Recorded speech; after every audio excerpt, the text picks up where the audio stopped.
Hej. Du skal nu i gang med forløbet eksamensforberedelse. Er du en af de mange, som ikke synes, at det er en fest at gå til eksamen? Har du spurgt dig selv, hvorfor det egentlig er sådan? Måske fordi du savner noget indsigt og nogle værktøjer, som du kan læne dig op ad under din forberedelse.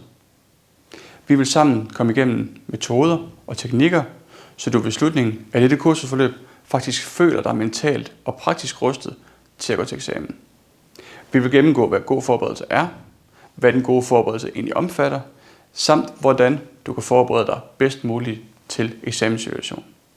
Til det formål skal vi igennem nogle konkrete fokusområder, som du sideløbende med videomaterialet kan arbejde med gennem det supplerende materiale. Du vil også kunne downloade det komplette hæfte, som er en del af serien Den komplette eksamen. Her kan du fordybe dig i mange af de aspekter, som vi kommer igennem.